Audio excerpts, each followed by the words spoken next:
Welcome to Chillin' 101. We hope this video helps. You'll start by gathering the essentials: your Airtel DTH account number and the phone that receives the calls.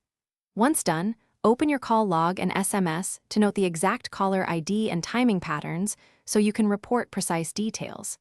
Next, go to your phone settings and head to call blocking or do not disturb. This is where you'll immediately stop further interruptions. Make sure to keep Airtel customer details handy for the next verification steps. Now you'll execute the main actions. First, block the exact caller ID in your phone and mark it as spam. This provides immediate relief. Then contact Airtel customer care through their app or official complaint line and report the unauthorized marketing calls with the recorded times.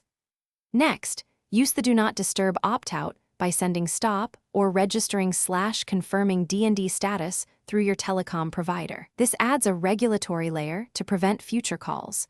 Keep confirmation ID for follow-up. Finish by confirming closure. Call Airtel back or check the app for complaint reference and expected resolution date.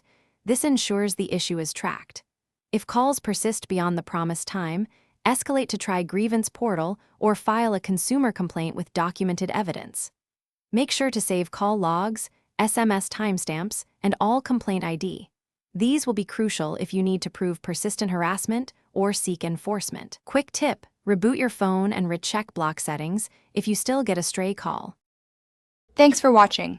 Consider subscribing if we helped you.